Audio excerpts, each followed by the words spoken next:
While we're waiting, I would encourage you to write into the chat your name, your job title, and what country you're from. So your name, your country, and what organization, I should say. So please do that for us so we can see who's on the call.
Welcome to Great Joy and Siko, Emmanuel, Miriam, Edwin. Thanks for saying hi. Yukabeth, lovely to see you online. Got the countdown on. If, as you're arriving on the call, you've reached the webinar being held by the USAID Global Health Supply Chain Program Procurement Supply Management Project. I'm Andrew Brown and I will be your facilitator for today. We're going to wait for a few minutes to see who else can join us. While you're waiting, please type in your name, your organization, and what country you're from so that others can see who's on the call. Thank you.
For those arriving on the call, you're very welcome.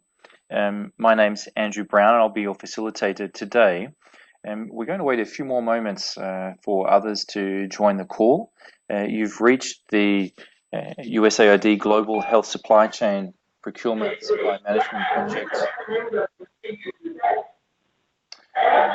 webinar. I'd ask you to mute your microphones, please.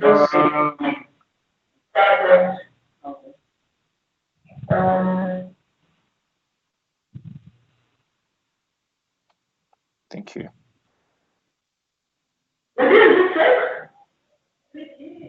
The gender. There is something.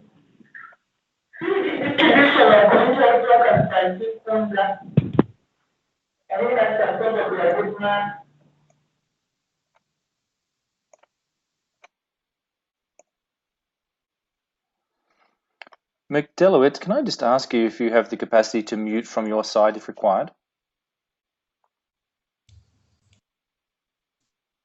Not at this point, Andrew. Only you can mute because you're the presenter. Thank you. And can you just remind me if there's a mute all button? I don't think so. Let me look into it. Thank you. For those of you who are arriving on our call today, welcome. I'd invite you please to mute your microphones and to also just type into the chat your name, your organization, and which country you're from.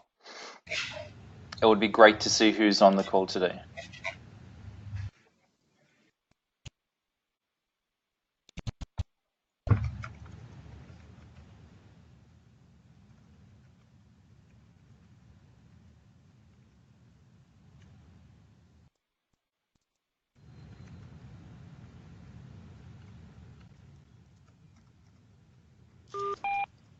Hello, this is the AT&T operator. Did someone signal for assistance? This call still in progress.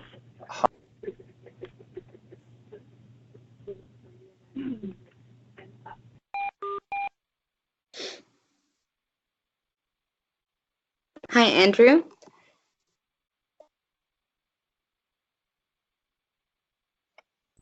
Yep, go ahead, McDelowitz. If you just click on participant actions, you can mute all participants that way. Okay, let's just do that and then we'll about start together. So participant actions.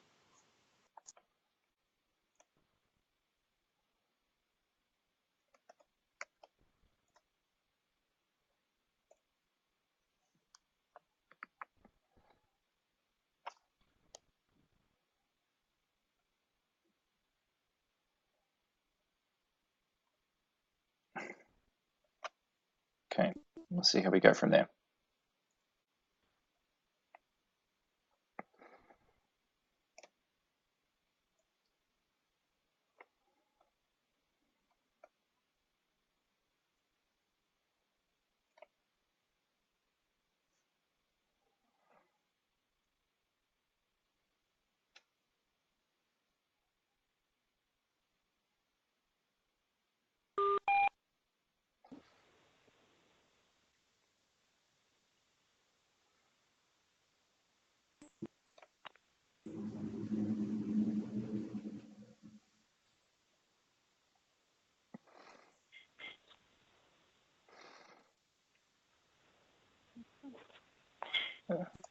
So ladies and gentlemen, welcome. I think we'll begin our webinar this morning, this evening, or this afternoon, depending on your location. A very warm welcome. My name's Andrew Brown. I'm the Workforce Development Specialist for the USAID Global Health Supply Chain Procurement Supply Management Project. It is my pleasure to welcome you to a first in a series of webinars to do with workforce development. And today's presentation is going to be on how to improve your presentation and facilitation skills. As you come on the line, I would invite you please to mute your microphones. And McDelowitz, I'm sorry, but I can't quite find that magic button that you've just told me about. And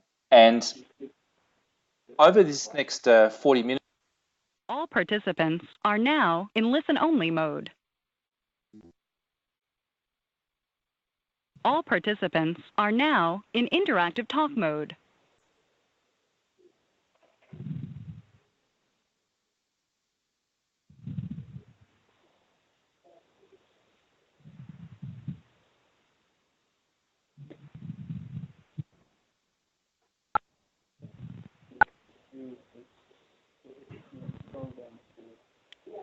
But this won't charge you, so you just can't end it.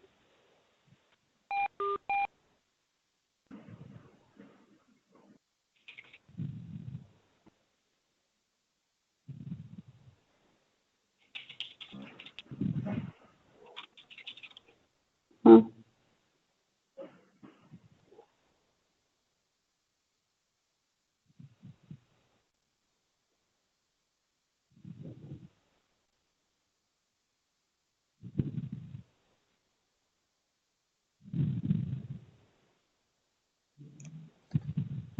Thank you for that, McDelowitt. My voice left. I'm back again. So we're going to do two things over this webinar today, as outlined in the learning outcomes. One of those is to look at individual skills in facilitation, and the other is to talk about a number of activities where we use adult learning methods of facilitation. I had the privilege of being involved in facilitation for a number of years in some 20 different countries.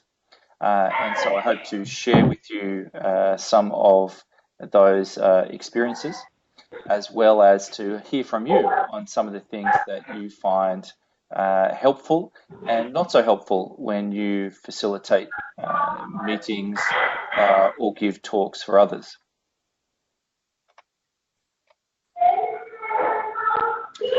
This talk will be, I just invite you please to mute your microphones. And McDelowitt, I will ask you to take the time just to tell me again where that mute is, if I can give you.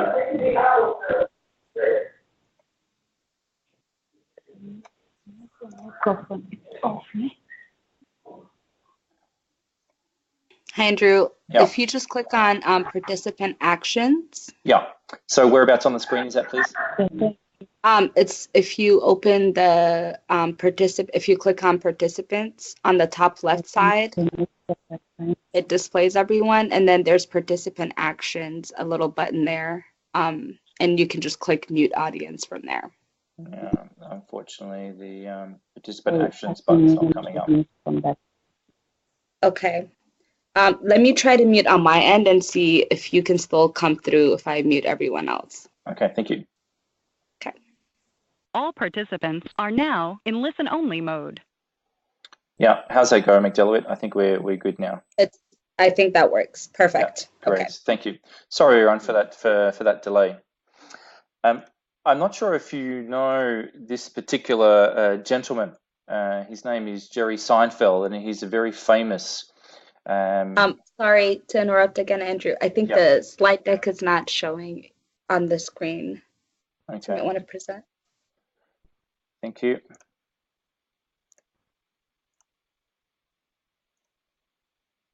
You can confirm that that's okay now? No, we're seeing the participants and the timer on the screen currently. Okay.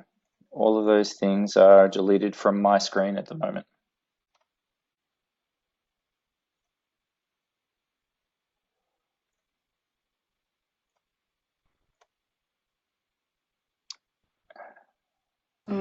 Let's see. Jane, I see you're online. Can you confirm if you can see the screen that has the PowerPoint slides or the timer?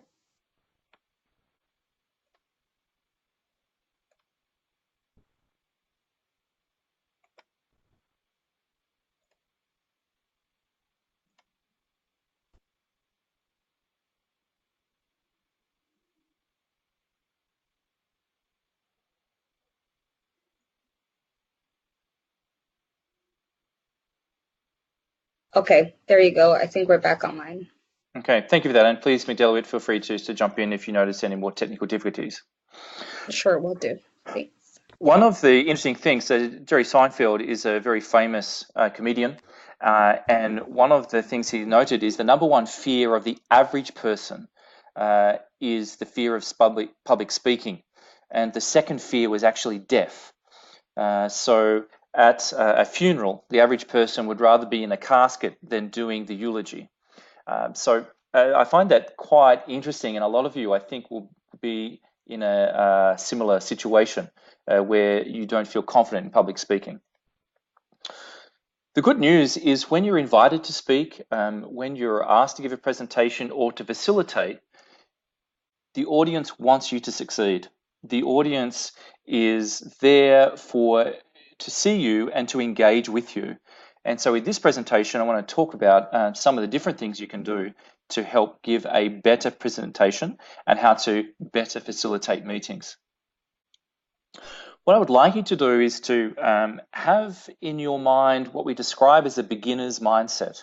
I've been working in this field for some 25 years now, and I find that as I watch children learn, they can learn things very quickly. As adults, as we try and learn, we often feel that we've either too old to learn or that we haven't got this beginner's attitude that would help us to learn more quickly. And I would encourage you to have that attitude. Throughout the presentation today, I've got some questions to ask you, and this is the interactive bit where I'd like you to use the chat. If you follow my cursor, you can click on the chat box and it will open for you, and then you can write a comment. At this particular time, I would like to ask you to type in the chat any experience you've had, both good and bad, in relation to facilitation. So any experience that you've had that is good or bad when you've gone to see someone facilitate, or perhaps you've facilitated yourself. If you would like to, please share that experience in the chat so that we can see from others just some of the different experiences people have had. Probably the most frustrating one for myself is when a presentation is given by someone that does not interact with the audience, or it's a situation when people just turn their back to the audience and speak to the PowerPoint, for example. So please take the time to type in something that you have found a problem. So Edwin has noticed about technology failing, and that is something that happens. Yukabeth talks about good facilitation involving others, and please take the time to continue to type those in so we can see those as we go. Good facilitation and good presentation basics doesn't come naturally to everyone, but there are some things that you can think about in order to make your presentation skills better. And I'd like to introduce you to some of those today. The first one is to note that your voice is only part of the whole communication that you provide to your audience. That the tone of your voice is important, the content is very important, but your body language is of particular interest to people, and your body language is a very large part of communication. But how many of us have seen a presenter that just stands there rigid or looks at the wall or the ceiling instead of the participants? And I want to give you some tips that I think you'll find helpful. The first thing is the power of the first impression. Now, I'm not sure if any of you have seen this particular lady. She's now a very famous singer. And the picture on the left was taken when she first came on stage as part of, I think it's You're the Voice or one of those similar programs, television program. Her name is Ms. Boyle.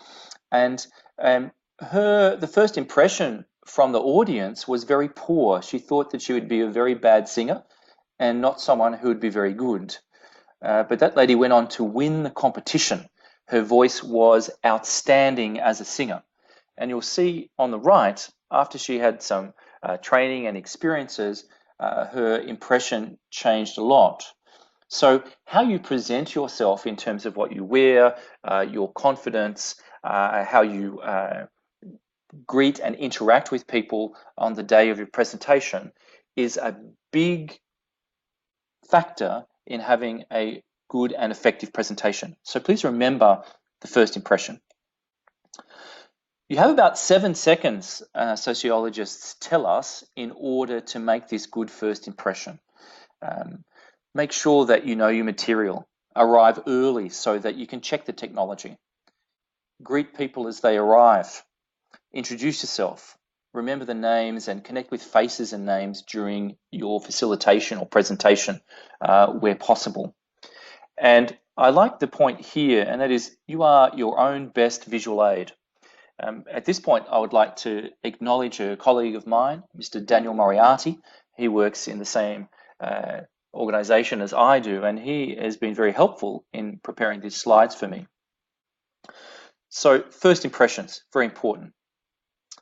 You might know this gentleman, Steve Jobst, and eye contact is the next point I'd like to make. And what we want you to do is to connect and gaze deeply at people. Make sure that you choose different people in your audience to connect with, and look for non-verbal cues in your audience to see if they are engaged and participating, or if they are bored and lost and don't quite understand. Eye contact is very important. Make sure that you don't close your eyes when you talk.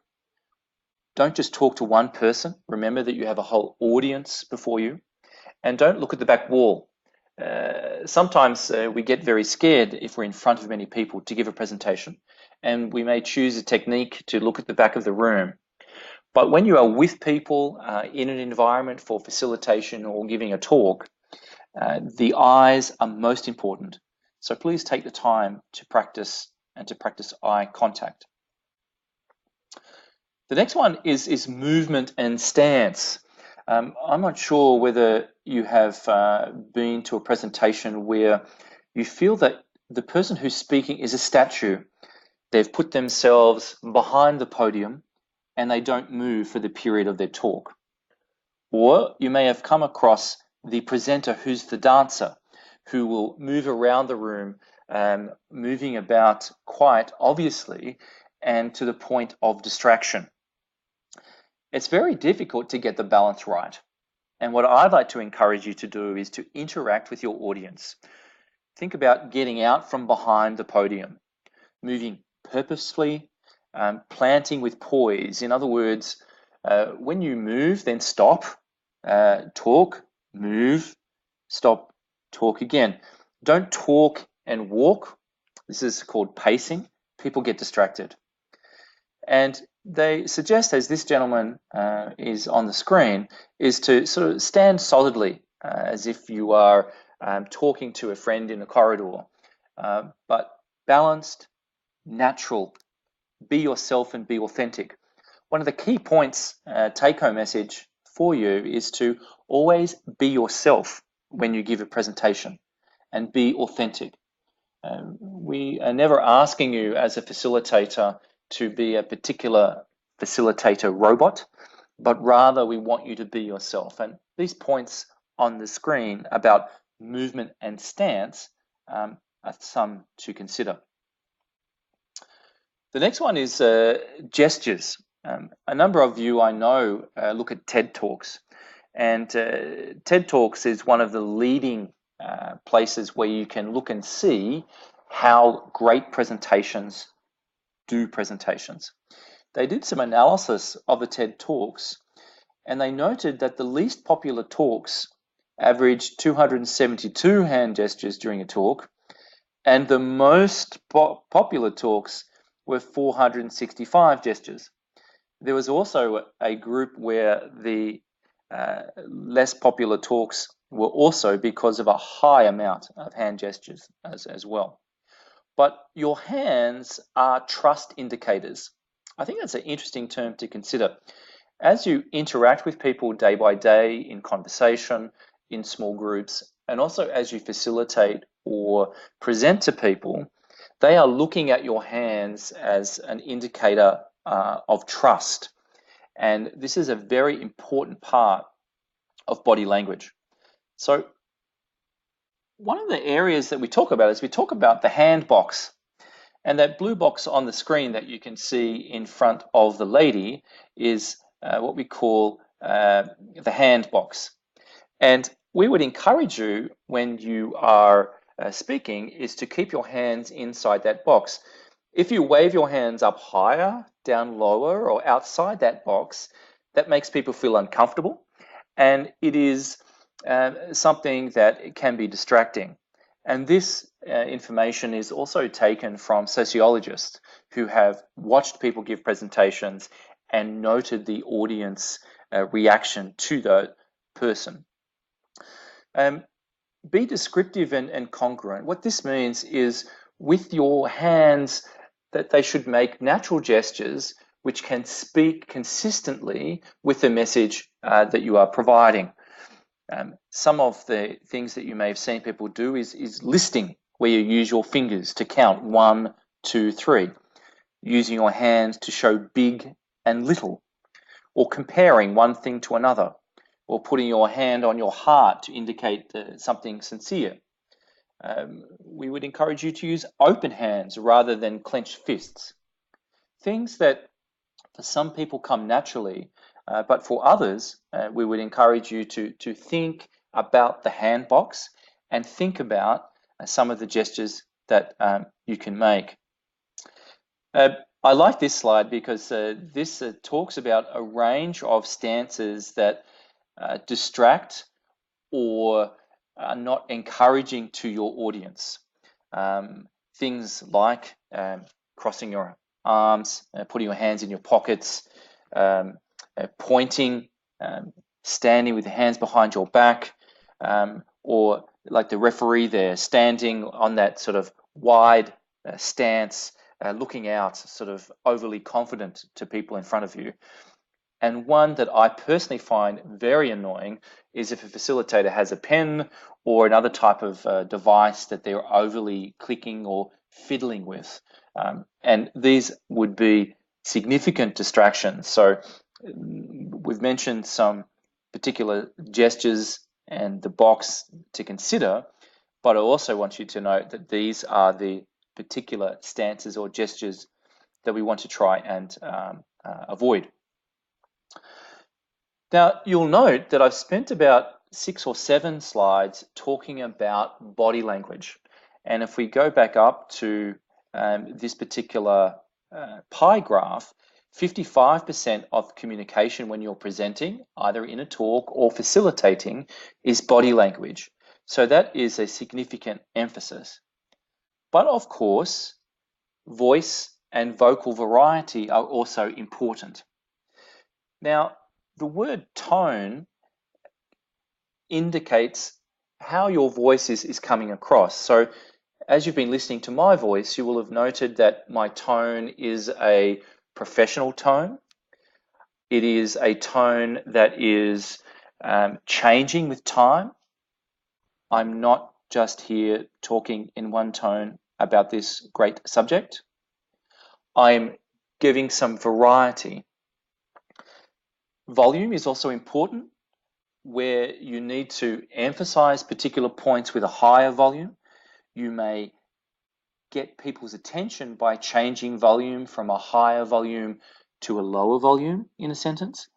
And your overall volume should be audible to people around you and not too loud that it is offensive.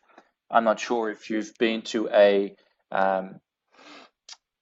passionate speech by someone, but sometimes people can get a bit too passionate and you can feel that you're being yelled at by the person who's giving the presentation. I would suggest that you avoid that. The other aspect of voice and vocal variety is the rate. What is the speed that you're talking with? Meg Delawit is a lady on the call with us today, and she does a lot of work with me, and she knows that I can get quite excited when I talk. And one of the things you always need to watch out for is the speed that you're giving your presentation. And particularly if you're giving a presentation where English is the second language or the language that you are using is the second language.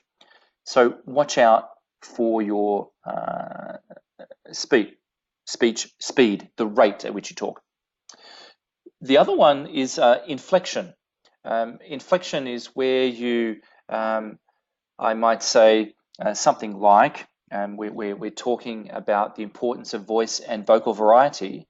But my goodness, when you really think about your voice and you take time to clearly tell a story, that change is called inflection, when you're really changing both the tone and volume together. Don't think that you need to fill all the space with words. Giving a webinar silence is a little bit more disturbing to people. They feel that something's gone wrong with the technology.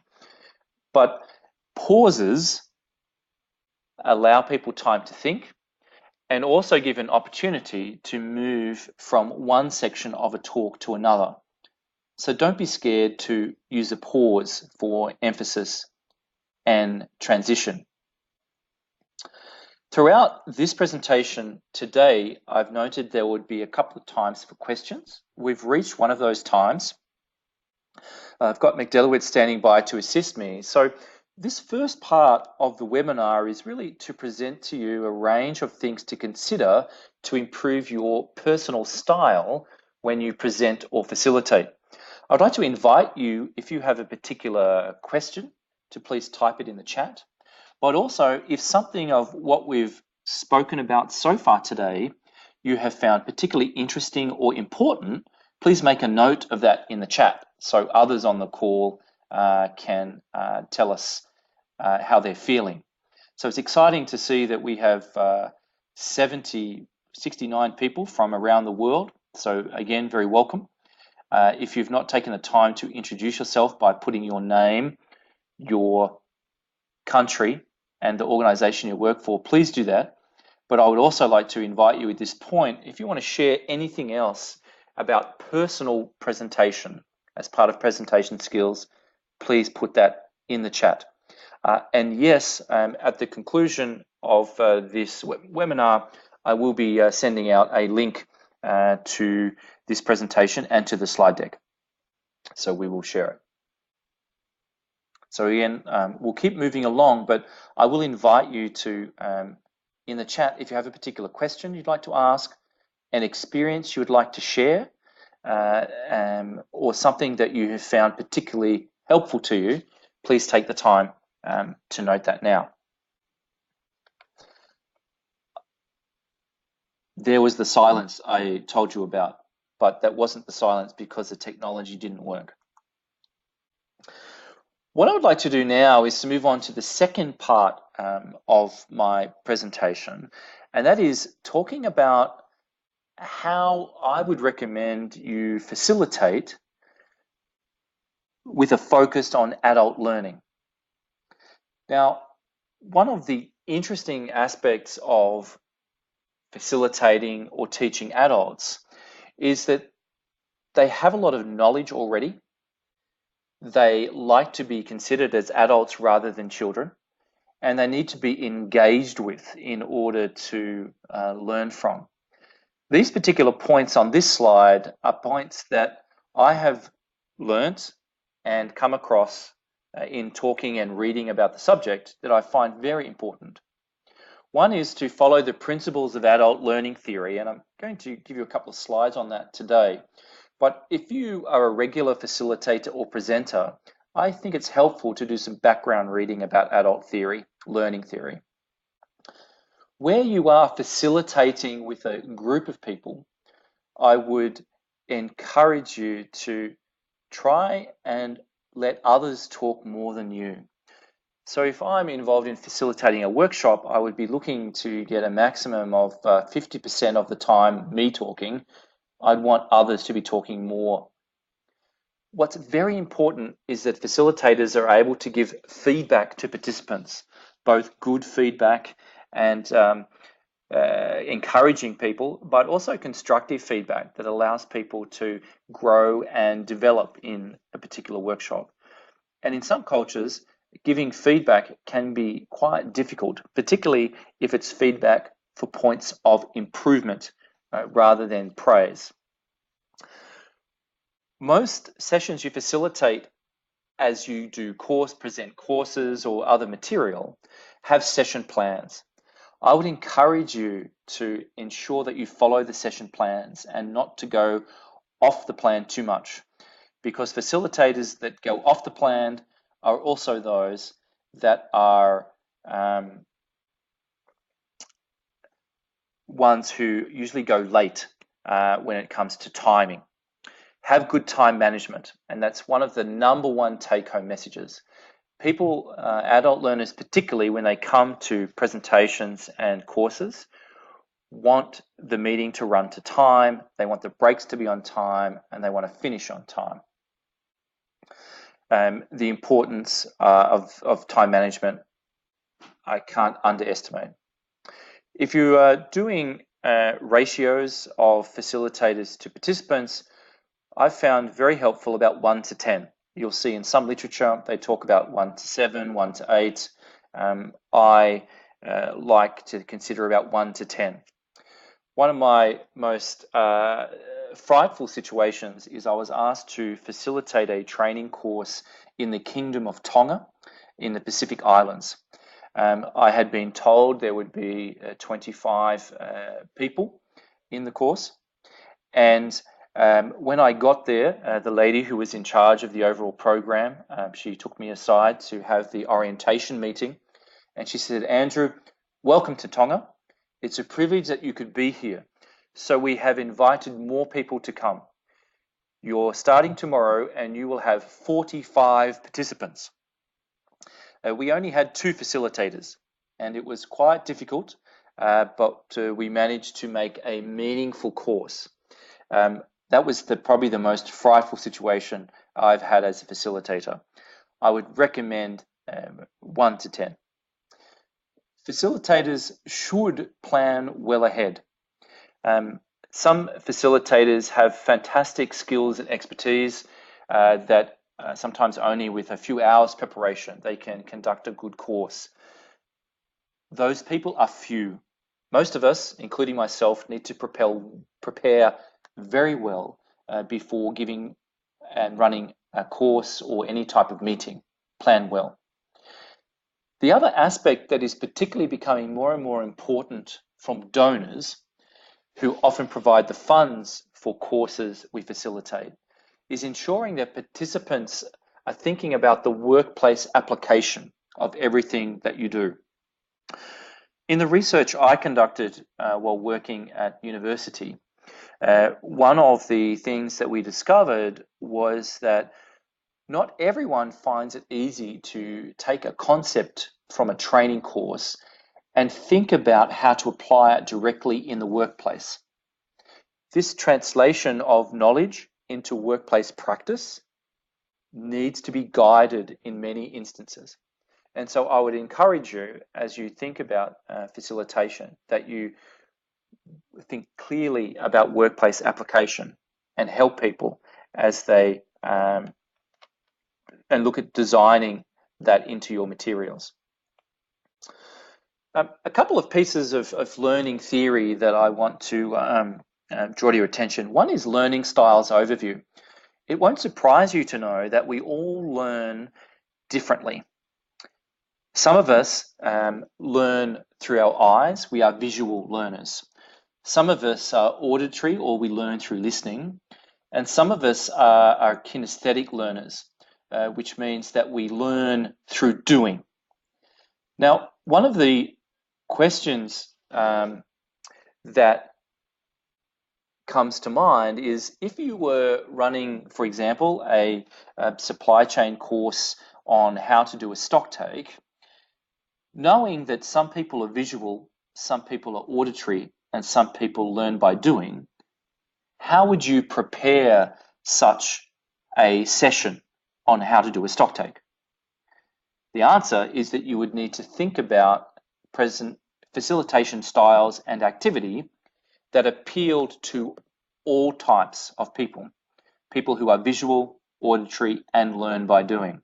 So this is very important. If you just do activities in one of these areas, then you will leave out the ability of some people to learn clearly what it is that you're learning. So think about learning styles. That is very important. The next part of adult learning theory that I would like to show you is this slide here. Down the bottom, you'll see the numbers 1, 2, 3. These 3 people are researchers and people who publish material to help us understand how adults learn. There's the Kolb methodology, Greenway, and Argyris and Schon. And act, reflect, conceptualize, apply. This is often described as the experiential learning cycle. And we need to think about this when we are preparing, constructing, and also delivering facilitation, courses or sessions or any type of learning activity. What are the facts? What's the concrete experience of the particular concept? So if we use our stock taking concept, in other words, we want to teach someone how to stock take, what is the concrete experience of stock taking? What are the facts about stock taking that are important? And what is the action that needs to happen for stock taking to take place? The next point is reflection. Why do we need to stock take? Excuse me, what did I experience? The reflection aspect is people need to have an opportunity to think about their experience or think about the concrete activity that you're teaching. So if you're teaching about stock taking, it's one thing to show the facts and how to do a stock take, but it's next as to what did the person experience during the stock take. Help them to reflect on that. Then the next part is conceptualize, which is why did this happen? And this particularly appeals to the thinkers, but it's important for people to understand why something is done rather than just to tell them this is how it's done. And then the other is active experimentation or application. How can the participant actually apply this new skill or learning, actually physically do an activity that would help them to apply their learning in the workplace? Again, the purpose of this talk today is not to go into this in great detail, but to help you understand that there is a lot of sociology that you can read about to become a better facilitator by understanding how people learn. One of the other aspects that you may have seen this particular slide before, or something similar, which is the cone of learning. And that great Confucius saying, Confucius was a Chinese philosopher, I see and I forget, I hear and I remember, I do and I understand. Now, there's a lot of argument about these percentages, but the overall concept is very clear. And that is that participants who engage more in action in relation to a particular activity and learning a new concept will be able to learn that concept much faster than if they are involved in learning that concept in a passive way. So you see on this cone, there's passive and active.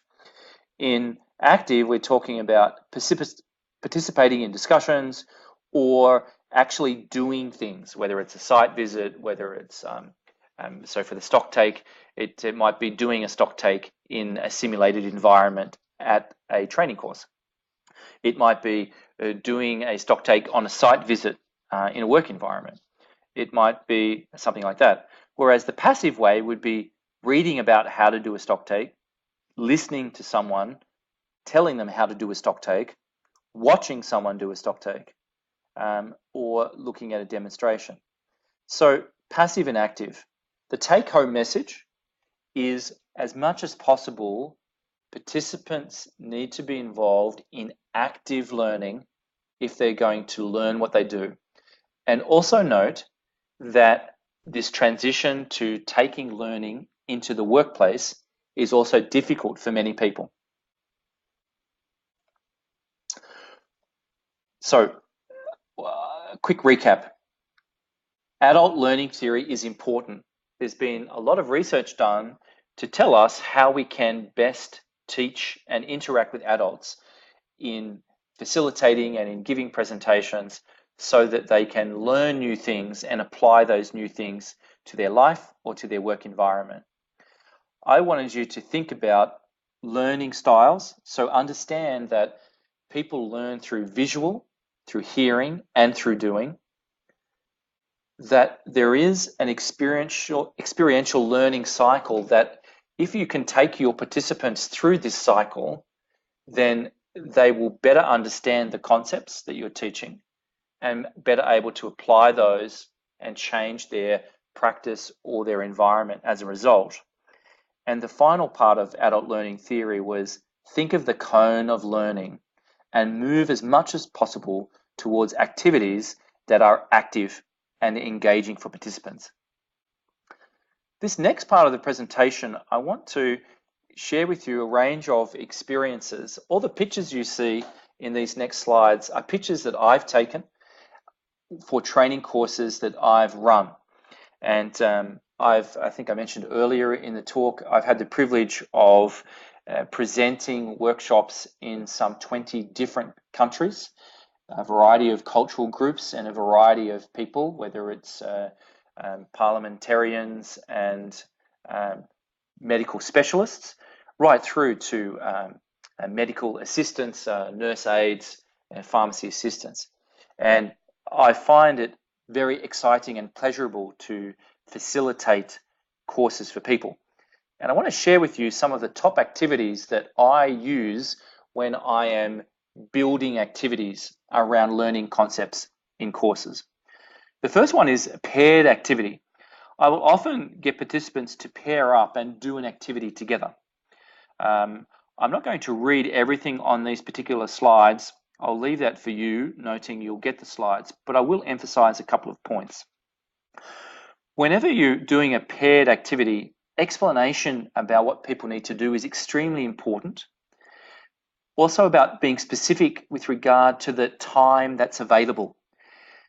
In my experience, any adult learning practical activity, you cannot do under about 15 minutes, 20 minutes if you're doing group activities. A lot of frustration is noted in workshops where people, either in pairs or in groups, are asked to do activities in too short a time.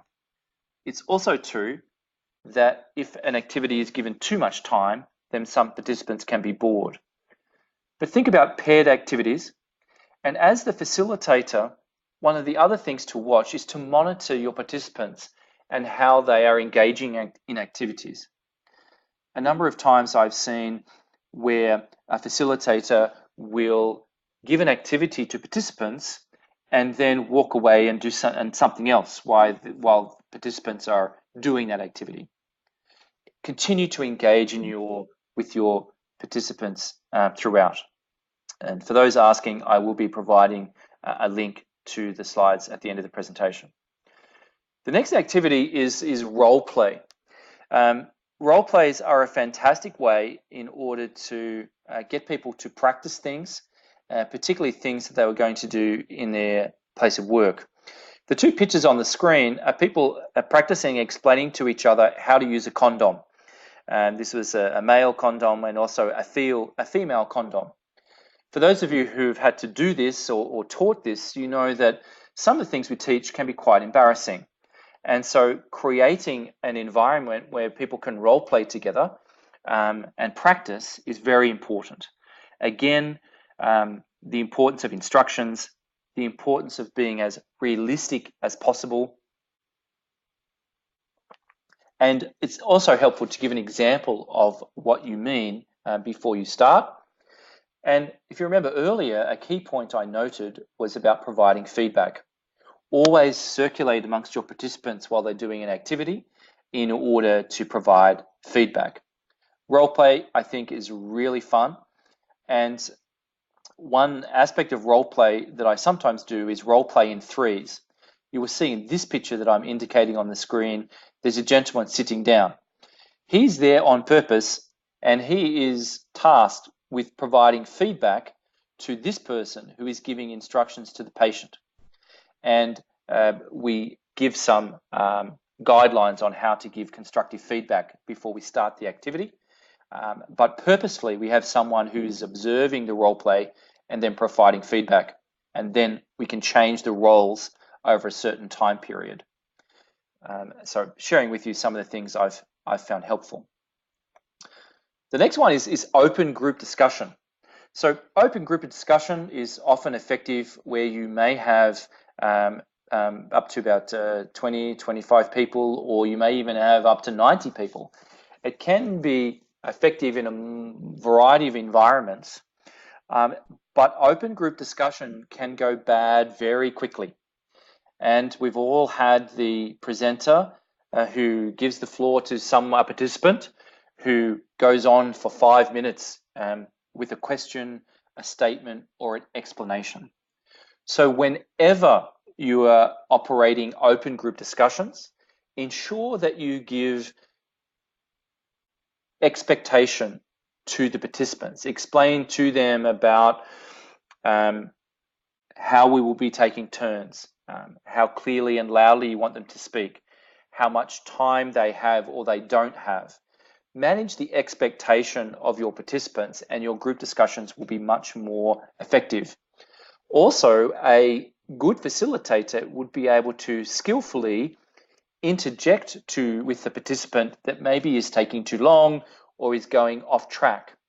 And we need to be polite, we need to be careful, but that's a skill that to develop. I've got a great challenge next week where I have the privilege of being asked to facilitate the people that deliver human resources workshop in Zambia, a one-day workshop.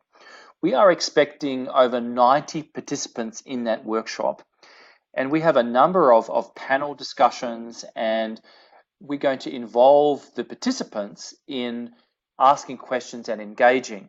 And so the challenge for me to facilitate that very well is to be able to give clear instructions and to be able to carefully manage the participants to ensure that everyone else is benefiting from the experience. Small groups, a favorite activity that we all involve with. I would like to really point out that in my opinion and experience, a decent small group activity cannot occur in under 20 minutes unless it's a very minor activity. Those small groups should be around about 6. And as a lead facilitator or as a facilitator, you need to make sure that you move around to the groups, make sure they're functioning well. And in my experience, deciding who's in a group can really enhance the discussion. There's some good research that demonstrates that the greater the mix of people in terms of their experience, their gender, and their race, the greater the mix of people in a small group, the richer the learning experience. So think about that when you're putting small groups together. The other is to make sure you give good warning. The good warning in terms of time. The other aspect of small groups that I think are important, I've given 2 sets of slides on small groups because I think there are a lot of things that we do wrong with small groups. You should sort of encourage recording and presenting. Don't limit yourself to posters. And in fact, I very rarely use posters unless I'm going to stick them up in a facilitated session. Because when people are reporting out, I usually want them to only report out on a couple of key messages. And so a tactic that I will do to manage time effectively is the groups will have had their 20 minutes time on a particular topic. And then it will be time for reporting out. And what I will do is ask the group to give us, that is the rest of the participants when they're reporting out, their top 3 points on the topic. So that means that the report out of the small group is concise, is clear, and is controlled. And then when I go to the next group, I'll ask them to report out their top 3 points. And then at the end, I will ask if all of the participants have anything they would like to add that didn't come out as part of that process. The key point for small groups is how you manage them. Manage the instructions you give them, manage the time they have, but also manage carefully any report outs that you do. Another strategy I find helpful is when you're asking report outs and you're giving them concise opportunities to report out, so just a few minutes or a few points, I will also let people know and take action to type up people's notes from small groups and add that to the record of the meeting so all the voices are heard. Some of the things that you might find helpful in small groups, I do think that it's an area we can all do much better. Another area we often forget to do is demonstration. This is me in these pictures in the country of Kiribati, giving a demonstration. I think it was to do with either how to use a condom or we were moving into how to do a stock take. Just by, you can't quite see, but there is a stock take set up somewhere there. Giving demonstrations, again, can be very helpful, but make sure you can be seen. Make sure you go through so slowly enough people can see what you're doing and interact with people. I like demonstrations because it's practical and people can really see what's going on. And I just wanted to remind you about demonstrations. And something you might not have considered is games. There's a whole lot of literature on gaming theory and things to do. I love games. And in this particular picture, what you can see around the room is 7 supply chain games that I set up. And there's a game for doing a stock take. There's a game for calculating an order. There's a game for unpacking a stock. There's a game for dispensing to patients. And in these particular workshops, what the participants did in their teams was do a game around those particular activities and rotate every 15 or 20 minutes, depending on how I was setting that up. Some people have said that these particular games, you shouldn't do games with high-ranking officials, you shouldn't do games with doctors, and you shouldn't do games with, particularly with specialists. So in other words, in a lot of cultural environments, there is a hierarchy or a perceived hierarchy. It's true that you always need to consider the cultural appropriateness of any activity. I would like to let you know that I've used games with all types of people. And some of the most appreciative responses at the conclusion of a workshop have been from high-ranking officials who have really found the games and the interaction around games to be very helpful to understand supply chain management activity. Someone has asked about getting access to the games. Yes, this is all open access material that I have created historically, and we can provide that. But think about how you can do a game or a practical activity. Another one is site visits, which I also like tremendously. These need to be planned well. In small groups, there has to be clear activities for people to do and an opportunity after the site visit for those groups to think about what they've done together and an opportunity for them to report back what they've learnt. And again, it's all about managing expectation. Give them a scaffold, which is a clear instructions on what they need to do, what activities they need to undertake, how you want them to report, and facilitate that very well in your course or session. I find site visits are a fantastic way to clearly get participants to apply their newly developing skills to workplace environment. So remember that Kingdom of Tonga experience? Well, we arranged all of those participants to be divided up into teams of 6. So we had some 8 or 9 groups that went off to different health facilities to do practical site visits and come back and report in a meaningful way.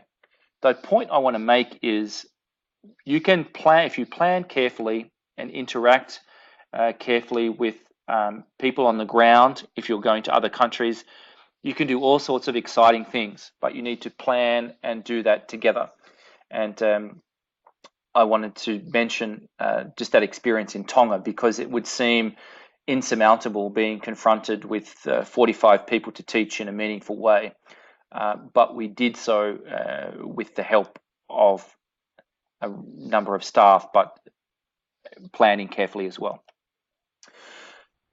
Again, I'm conscious we've got 5 minutes and we're pretty much directly on time. I want to note a couple of things.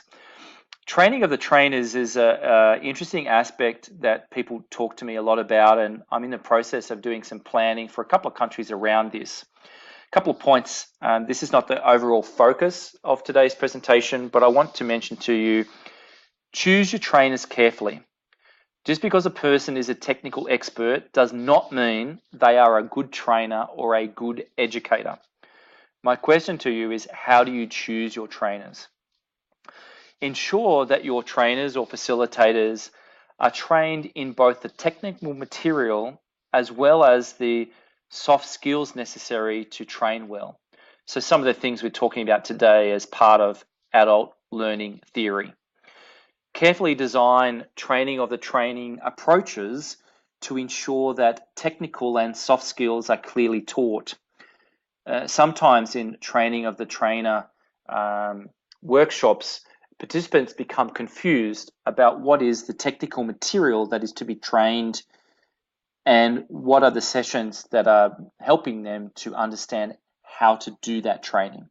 So I wanted to note that. Consider how you will measure if a person has passed the course to be a facilitator. Again, I think we need to be more rigorous about letting people be trainers and facilitators. And there are ways that you can think about the skills necessary, and you can assess people to see that they are good trainers, and talk with your peers to see how you would assess to make sure that a person is a good trainer. In doing that, I want to show you this document that I prepared with a team in Rwanda. This document looks at facilitation behaviors for district pharmacy directors.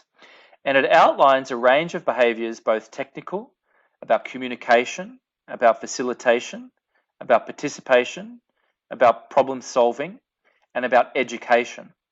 And this will be a resource available to you so you can clearly have a look. The way we've set this up, and I've used this in Malawi as well, is to get people to think about their own behaviors and to self-rate themselves. You can also use this to objectively rate people as well. Again, just a tool to show you that where we have attempted to document the competencies required by people who are going to be good facilitators, and you can think about how to apply that. As we head to the close, I want you again to give you an opportunity to type your questions that you may have into the chat. And I want to, while you're doing that, to give you a couple of things to think about. What we have attempted to do in this webinar today is to very quickly give you some high-level practical presentation basics, things to consider that you can implement yourself to improve your presentation skills, which you can use for doing one-off presentations or facilitating. The second thing is to get you to think outside your current thinking to a place where you think about facilitation with a focus on adult learning. I've introduced to you some general principles on how to do this, as well as a range of practical activities that I have used that you might consider as you prepare, design, prepare, and implement training activities. And I want you to do this fun activity. I want you to have your colleague or family member video you with a smartphone giving a 2-minute presentation of the topic of your choice. I want you to review the video and be self-critical to see where and how you can improve by putting into practice what you've learned today. See if you could do that for me. And you've got my email on the invite, and I would like you to send me an email if you do this activity and tell me how you found it. Remember, understand that the audience's power. You are not the star of the show, the audience is. And I think for those of you who are really enjoy facilitation, you will also get lots of energy from your audience. On this slide deck, there's also a range of extra resources. Managing Drug Supply 3rd edition has a fantastic chapter on designing and implementing training, as well as there are some other points here from Harvard Business Review, TED, and others that you will find helpful as resources. There's still opportunity to answer any questions you might have. And just while you might be typing those in, McDelowit, I understand there may be a couple of questions that you want to draw to my attention. If you would like to take hold of the microphone and let me know those, we can address those in closing. Others, please take the time to type in any further questions you have. Go ahead, McDelowit. So there was one question from Elive. I'm not sure if I'm pronouncing the name correctly, but how professional should someone maintain a mix of languages in presentation? So he was wondering how you would use English and French interchangeably if your slide is in one language or the other, and if you could keep switching languages. Fantastic. Thank you for the question. One of the key aspects of giving presentation is to understand the language of your audience. And I unfortunately only speak one language, English. So it's something that I need to be very cautious of. I would advise you to understand your audience in terms of what the language is that they learn in. And if it's French, I would be encouraging you to do your best to prepare your material and deliver your material in French using the appropriate facilitators for that purpose. In a number of circumstances, it's not possible, so that you may have a situation. So for example, I may go to Cameroon and be asked to give a course or a lecture, but my lecture will be given in the English language because that is all that I know. In that situation, I would need to have an interpreter, someone to be helpful to interpret for me. So I would congratulate you on having the skill of 2 languages, but I would encourage you to think through to your audience, and I would always suggest giving the presentation, both the slides and the presentation, in the language most suitable to your audience. And if that's not possible, to ensure that you had interpreter available as well as you can. So a good follow-up to that question was from Sashin, asking what are the key things to keep in mind when you're using a translator or interpreter for your presentation? Thank you. Fantastic question. Things take a lot longer when you have to have an interpreter because everything has to be said twice. So the key points from my perspective are to consider all of the speech aspects of your presentations and reduce them as much as possible so that you're just talking about key points. So you need to be aware that everything takes more time and to account for that time. Prepare for that. The other is to leave space in appropriate places for the interpreter to give their messages. And that is something that with each interpreter is different, and something that you would speak with the interpreter who's working with you. I think we've all been to conferences where there is simulated or immediate interpretation. That's rare to have that when you're doing one-off activities. It's usually someone in the room assisting you. In that situation, it would be a backward and forwards activity over the course of the session. So reduce the amount of talking to the key points, leave space. That is the key points. Thanks. Further questions, McDelowit, or others, please type them in the chat. There's one that came in from Port Pair that says, there's a school of thought that suggests not to look at your laptop during presentation, but the projected display, while another school advocates for the direct opposite. What's your take, Andrew? Sure, thank you very much for that. The take-home message is to ensure you interact with your audience. There's nothing more boring than someone reading slides. If you note today, for the first lot of slides I chose, there was rarely any words. They were pictures, things for you to see and to think about. I think that good presentations have limited words and you will talk to slides rather than read the slides.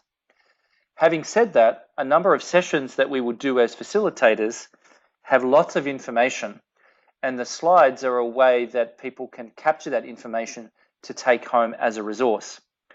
So think about what you want to have on your slides versus what you want to talk to people about, but other resources like handouts and other resources for participants to have so that your content doesn't have to always be in your slides.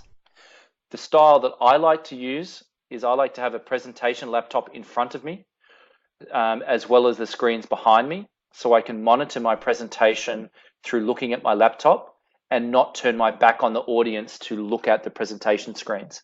Thanks for your question. A number of people need to move on to other activities. I'm going to stick around for another 5 minutes for further questions. For those of you who do need to leave, I want to give you a big thanks for participating in this webinar. I do hope you found it helpful. If you have particular points for improvement, please put them in the chat for us to think about.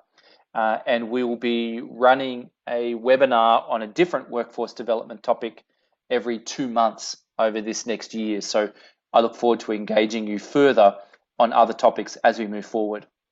But for those of you who are still on the call, if you have further questions, please type them in the chat. McDelowit, anything else outstanding at the moment? Yes, one last question from Ishan. While presenting in a second language, should we prepare the speech and learn the content, or what will be the best way to prepare? Thank you.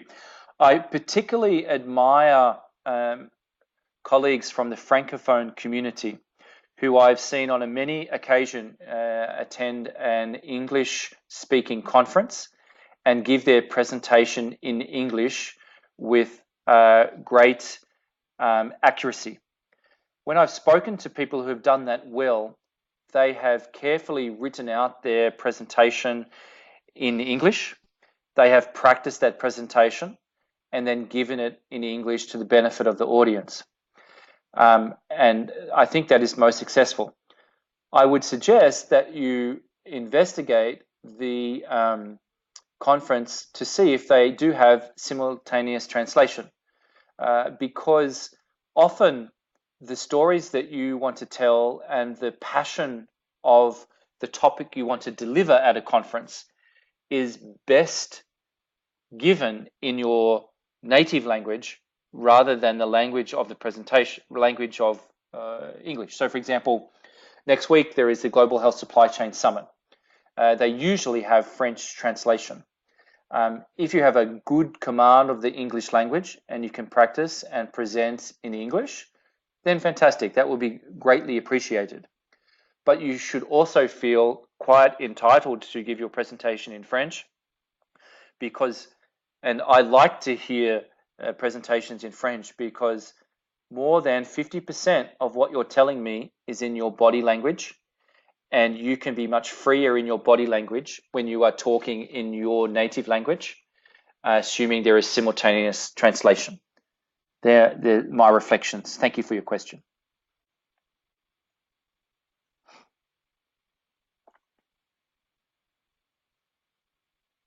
I think you've answered all the questions that have come through.